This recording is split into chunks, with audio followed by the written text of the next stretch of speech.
All right, team, welcome to another Monday Team YOLO Down Under training call. My name is Candy and I'm a sales coordinator with the Juice Plus company. Tonight, we have the lovely Beck McCallum sharing with us about the need to have the right mindset and how we can attract our tribe, how we attract those amazing people into our community, into our business, and grow together. So, Beck, if you would like to take yourself off mute and get to it, darling. Thank you so much, Candy. I know that a lot of you probably on here as well went on the Finding Your Why training, and it was literally it didn't go for very long. So I thought I would actually start by just letting you know how I found my why, because a lot of people, I think, have really struggled. You know, it's something we're all told about, find that why that makes you cry. And I was always able to find something that made me feel good, but it wasn't something that made me cry. And I was like, oh, you don't really need to cry about it. You just need to be connected to it.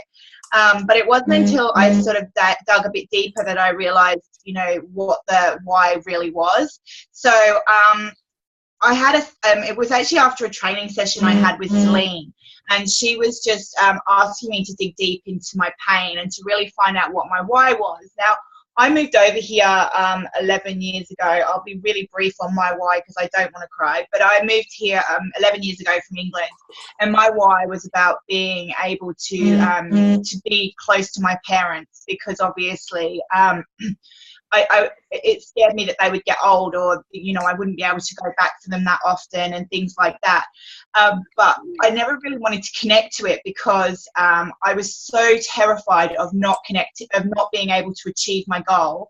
I was so terrified of that not happening that I just used to not think about it.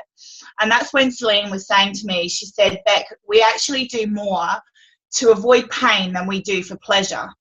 So she said, what you really need to do is to connect with the pain of not achieving your goals. Like, what will happen if you don't get to go back to be with your parents? What will happen? How will that make you feel if one day you get a call and you know you can't go back and you don't have the money in your bank? And that's when I started crying. And that's when Celine was like, well, that's your why. It's about really getting clear and really getting deep into what your pain is. And I think if you allow yourself to really dig deep into that pain, that's where your why is. Somewhere around that pain is where your why is. Think about right now what your pain is and what will happen in 5 years' time if that pain is still in your life. What will your life look like? How will you feel about that pain? The pain's probably even got worse by the time, 5 years' time, the pain's probably even worse. So I think really think about what the pain is you're in right now and what that pain looks like in 5 years' time if you've not done something about it. And I think you'll probably find your why somewhere around there. I think the other thing as well is that a lot of people say, money is my why. I want to be out of debt, or I want to, I don't know, I want a really nice handbag, or that's not a why. That's like a nice to have. But ultimately, pair of Jimmy Choo shoes isn't going to change your life that much. And I think that, so what you really need to think about is, if money is your goal, why is money your goal? How will it feel what is it that money is going to buy you that is going to make you feel good? What is it that money is going to do for your life that's going to benefit you?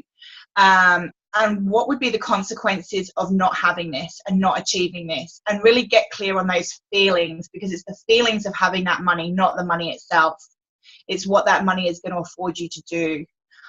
So I think that those are just a couple of really, really clear things about your why. And it's just really, really digging deep into that pain and just asking yourself questions about what it is, where it is you are now, where it is you want to be, and why is it you want to get to that place? Why is it you want to own your own home? What is that really? Is that just a nice to have, or is that something that you have to have? And if it's something you have to have, why is it something you have? Why do you have to have it? So that was just, like I said, a real quick overview on finding your why. But I think if you really get deep in that pain, you'll find out what it is you're doing this business for. The other thing I think a lot of us find when we are when we're doing this business is the fear of rejection, the fear of asking people to join the business, the fear of judgment from our friends and family, And I actually was watching, whilst having a movie down the sofa today. It's a Disney movie. If you get a chance to watch it, it's great. It's called Girl versus Monster, and it is a great analogy of fear. And basically what it's about these monsters, but these monsters only grow through the human's fear. And the only way you can get rid of these monsters, it was in the movie, was to face your fears. And it's so true, because I think, and what they were sort of saying was that when you run away from your fears, the fears only get bigger and bigger. You give your fear more power. And in this movie, these monsters were getting more and more power because the fear was, you're feeding your fear with more and more power. And I think that how many of us in this Juice Plus business have been so afraid to ask somebody who is on our chicken list? And once we've asked them, they may not have even joined the business, but an energy loop is closed and you feel so much better for just asking them. And every single time you do something that makes you feel sick, but you send the message anyway, you get that little bit braver and your monster gets a little bit less scary because you faced it. And I think that, yeah, like I said, if you get a chance to watch it, it's so relevant to facing fears. And I think you just need to, step outside of your comfort zone. Maybe even if you've got a Juice Plus buddy or something, you could pair up. And if your fear is talking to people, go into a shopping centre together, set yourselves a challenge and just go and talk to people. You take one shop and then, your friend takes the other and then you take one. So you've got that friend there for a little bit of, oh my God, I can't do it. But then your friend's going to say, it's your turn. You've got to get into that shop. Even if you don't get any connections from it, the fact that you've gone in there and just had those conversations, I think is probably going to just build your confidence beyond belief. And it's just those small steps, because I don't think I've ever had anyone be particularly rude to me about Juice Plus. I've had people say no, but no one's ever been really rude to me. And I think my biggest problem with up until even recently, I would build these relationships until the person was practically asking me to be their bridesmaid. We were that good a friend, but I'd still never spoken to them about Juice Plus. And it's like, okay, Beck, I think you're missing the point of this. But then, what happens is suddenly they turn up on someone else's team, or suddenly they're somebody else's customer. And yes, that has happened to me before as well. You don't know how, Sharon, I would honestly just be honest with your friend. And I think that the greatest thing that I have been told about this business is it's not about selling or promoting anything. It's simply about sharing. It's simply about sharing and just letting them know. If someone messaged me or spoke to me and said, hey, Beck, look, I've even been really vulnerable with people before and really honest and said, this is a really tough conversation for me to have and I'm being really brave right now, but I've been doing this business. I'm really excited about this business opportunity. And, I've been asked to, obviously I'm allowed, I'm working with people that I'm choosing to work with, and I would absolutely love to share what I'm doing with you to see if maybe it's something that you would love to do alongside me. The worst that your friend is going to say is, no, thank you anyway. If she's your friend, she's not going to be really rude to you. And if she is, it's probably something going on for her as opposed to you anyway. And then I would just, even if your friend says no straight away, I've been building I've just got a customer today who is a premium customer, and she's just given me her credit card details today. She's someone that I've been building relationship with since September last year, and I've been planting the seeds, and I've spoken to her about it. And it wasn't until she'd actually seen somebody else's post, because one of her friends is now in Juice Plus, but because I've had that relationship with her, she chose to come back to me. But along the way, obviously we don't just talk about Juice Plus, we talk about a lot of other things and we have a laugh about a lot of other things, but it's just about building that relationship. So I think just being raw and real and honest is the best way to connect with, is the best way to speak to people who you're scared to have the conversation with. Because I think if you're just honest, most people aren't going to be rude to you. I wouldn't be rude to someone who was just raw and honest with me. I'd actually be really flattered. Even if the answer was no, I'd be really flattered that they thought of me. So that's about finding your fears. And then your DMO. I know that probably most people in here have heard about your DMO, and it's the daily method of operation. Everybody's DMO is going to be different depending on where you how big your goals are, basically, and what sort of time you've got to spend on the business. So I think it's but daily method of operation is something that you do every single day. And when I was running the marathon, I kind of had a lot of time to think, and it's always when I have my best thinking time is when I'm running. And training for a marathon is completely is absolutely like your daily DMO. Every day that I skipped training added extra pain into my run. You can't just get to NMD, just like you can't run a marathon without training first. And your DMO is just that training. It's that consistency. And it's just making sure that every single day you do it. And if you're not keeping to it every single day, maybe review it. Maybe you've set yourself something that, maybe your fears are getting in the way, and maybe you just need to go, well, I'll only speak to 5 people a day instead of trying to speak to 25. So you maybe just want to review it. And obviously if your goal is huge, you can maybe get up to that 25, but maybe, to start with, if you're not being consistent with that 25, just lower it to a number where you know that you can do every single day. Because if every single day you're doing that DMO and you're consistent with that DMO, you're going to get to NMD if you're consistent and you just keep going. But every day that you kind of decide, I'm not going to bother doing it today, I'm not going to, it's really hard to then start again. Every day that I skipped training, it was much harder the next day to go, oh God, I've got to go for a run today. Instead, you could skip 3 or 4 days, and believe me, the pain showed up when I was running the 42 kilometers yesterday. Just as the pain's going to show up in your business when you're seeing everybody else reaching goals that you're not reaching because maybe you haven't been consistent with that DMO. Sorry, I'm just reading my notes. So also remember, though, when you're doing your DMO, that the results, the people that you speak to today and the conversations that you have today might not get you customers for this month, and it might not get you team members this month. But if you don't stop and you keep going with that DMO, you will end up with results. I can promise you that. If I had stopped with Steph and I'd just gone, oh, she doesn't want the product, give up, she'd have probably gone to my friend, her other friend. But instead I was just like, no, I'm going to keep building the relationship, and here we are. So just keep consistent with that DMO and the results will show up.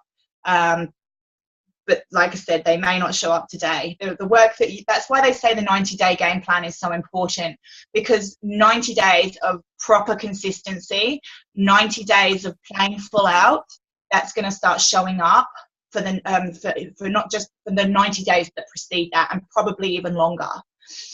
So just remember that if the results aren't showing up in your business today, that's okay. Just keep going, and you'll get some awesome surprises along the way. And some people you talk to straight away will be like, yeah, okay, sign me up. Then you'll get others that will just be like, no, you know what, not right now. But those seeds are planted, and some of them will come back to you. So also I was going to talk about finding your tribe as well. So we all, as we were talking about conference, we all have our own unique talents, and we're all very special in our own way. And this is the vibe that's going to help you attract your tribe. So I'm a mum of 3, and up until yesterday, I loved running. So those are the kind of people that I'm going to attract into my life. I hate doing weights. So there is no point whatsoever in me deciding that I'm going to focus on targeting weightlifters, because they're not going to resonate with me. They're not going to resonate with my story. They're not going to resonate with anything that I put up on Facebook, because there is going to be nothing on there about me weightlifting. What we need to do is to really niche down on who we are and who it is we want to work with. But typically the people who are going to be our tribe are people just like us. So it's about finding people who are just like you. and making sure that, you know, obviously there's going to be occasions where maybe a weightlifter might come into my life, and I'm not saying if that happens that I say, no, sorry, you're not part of my tribe, you're not allowed to join my business, because maybe that weightlifter's resonated with the fact that I'm a mum, and that weightlifter's a mum and she loves what I've been saying about other things. But yeah, so sometimes someone, you know, there's a break from the mold, but typically your tribe is going to be someone who's very similar to you, who's got similar interests to you.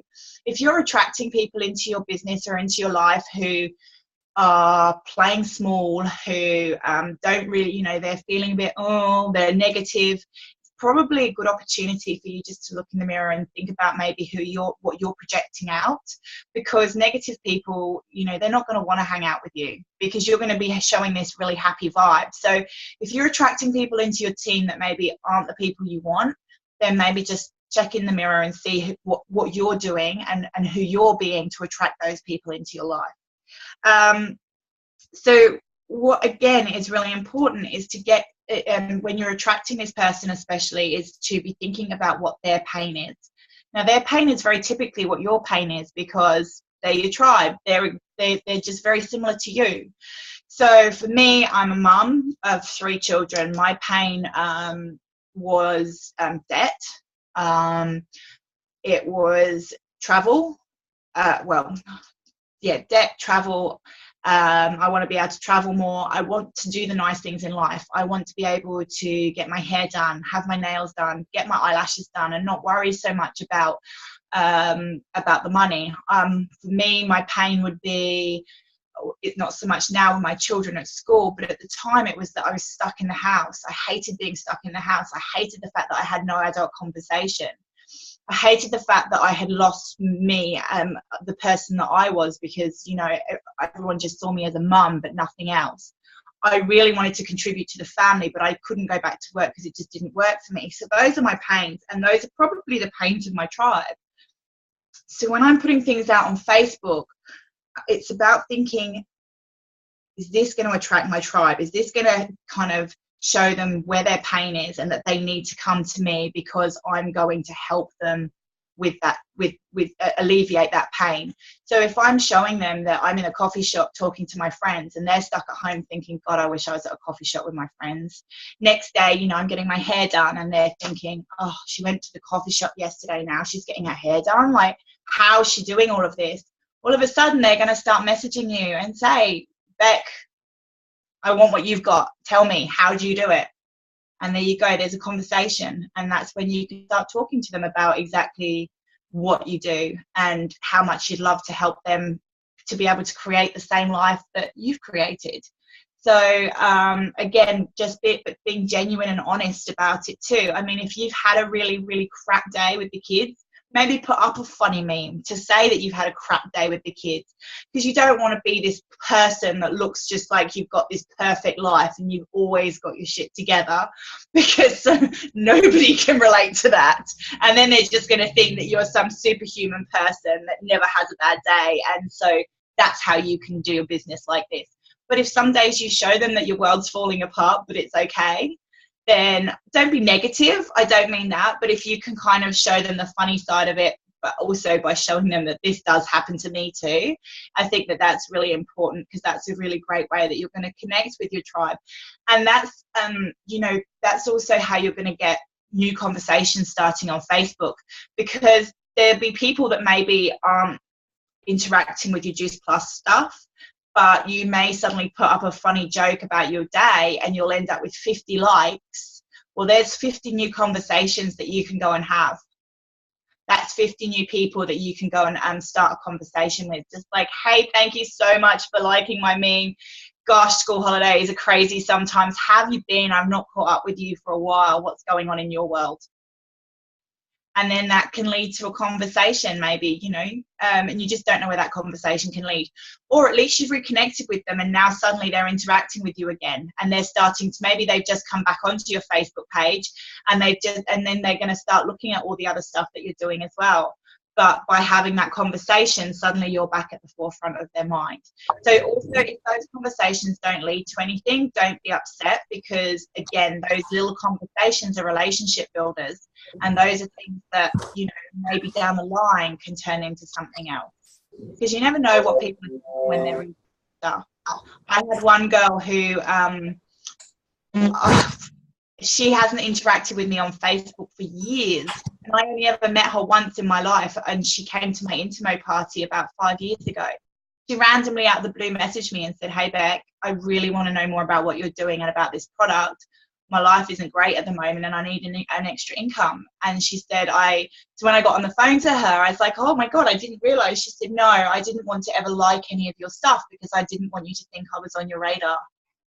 So you just never know who's watching, and you never know when they're going to show up.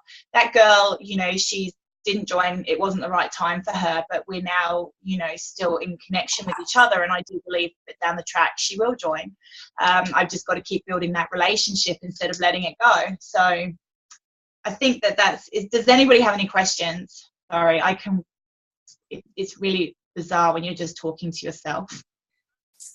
Beck, that has been absolutely amazing, and you've really touched on it. I've got like little notes and everything down here. You've really touched base on so much of the core values of what our business is. We have a relationship business. So when you are speaking to people, and we've had like little chats down here as well, you know, I always remind people that what we have, whether it is the product or the business opportunity, it is a true gift. It is a true gift. When you are in your heart and you're going to share that with someone, know that you're coming from the right place, whether they take you up on it or not. Sharon, when it comes to friends and family are the hardest people that you're going to have to deal with. And just know that if they say no or not now, it isn't to you. And we can't make them, you know, we want to strangle them sometimes. I'm like that with my father. But it's just not their time. Their pain, as Beck was saying, their pain isn't enough. So how do we find out? Well, we build our relationships. We have a genuine connection. So when we are posting through Facebook, Beck, I love that. Like, show your life. Life isn't perfect, but Facebook shows these highlight reels. So how do we show that, oh, man, I'm having a shitty day. Do it in a fun way. I love that, because most of the time people are actually looking for that. They're looking for that connection and go, "Oh my God, my kids are driving me insane too on school holidays. Thank God you've given me permission." Because let's be honest, especially we women, we think we have to be perfect and keep our shit together all the time. So I think that's an amazing, amazing point of being authentic and real and sharing a little bit of your pain in a way that isn't like, "Oh, I hate my life," neg ferret type way. Also, too, we're not a walking advertisement in the sense of when we're posting Juice Plus and we're talking about it. Live your mission. If they see you living your mission of a healthy life and an engaged community and fun and what, you know, like as Beck was saying, I'm at the hairdressers, oh, I'm at the cafe, oh, people watch and they're intrigued. So when they ask, you have full permission to then share with them. Whereas when we get into Juice Plus and we are learning, we can kind of take our wants and needs and go and spread that really quickly, or we talk about Juice Plus spewing. But we've got to ask a few questions to get their permission to then share as well. As much as we can go, "You need it, you need it, you need it, you need it," we know in our hearts that they do, but we still need to ask enough questions and add value to then be able to share. So thank you. There's some really good points, Beck, that, it's just phenomenal. Welcome. Is there anyone else that wants to share anything or ask questions before we jump off? And then we're going to jump back on for our intro call. I'll just stop recording now.